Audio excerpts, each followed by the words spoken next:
Young man with a snap of his fingers made the falling fire rack pause in midair, and even the people around him stood still. He took the opportunity to take a closer look at the beautiful CEO. He pinched the cunning secretary's face hard. Then, he rushed into the fire. He rescued the CEO's daughter. Snapping his fingers again, time resumed its flow. He walked out of the fire scene safely with the little girl. Not long ago, the young man was just an ordinary delivery man. All the money he earned was used to treat his sister's illness. His sister could not bear to see him struggle so much, and without his knowledge, donated her organs to a wealthy person. Once, on his way to deliver takeout, a young man encountered an old man suddenly falling to the ground, and no bystanders dared to help. The young man stepped forward but was stopped by them. The young man was also clever. He recorded a video while saving the person, but the old man was pretending to faint. He did this to select a suitable time manager. When the young man woke up again, he had already mastered this secret technique.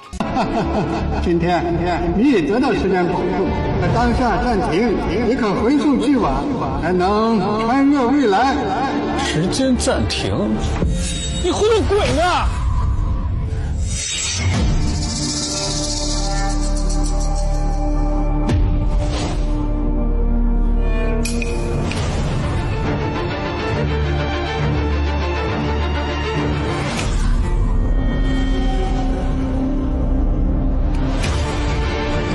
It was not until this moment that he finally believed the old man's words. The young man's first thought was to use the pause in time to deliver takeout, thinking he could get rich by delivering thousands of orders a day. That's really unambitious. The next day, when he was delivering takeout to Lynn's group, he happened upon a warehouse fire, and the CEO's daughter was trapped in the fire. Just then, the young man arrived with the food delivery. How could she be in the mood to sign for it at that time? Having no choice, the young man prepared to go in and save people, but the fire had burned through the rack. Just at this critical moment, the young man snapped his fingers and time stopped. During this pause, the young man took a moment to admire the beautiful CEO, and took a little revenge on her secretary. Then he rushed into the fire and carried the CEO's daughter out. He snapped his fingers again, and time resumed flowing. He also walked out with the little girl.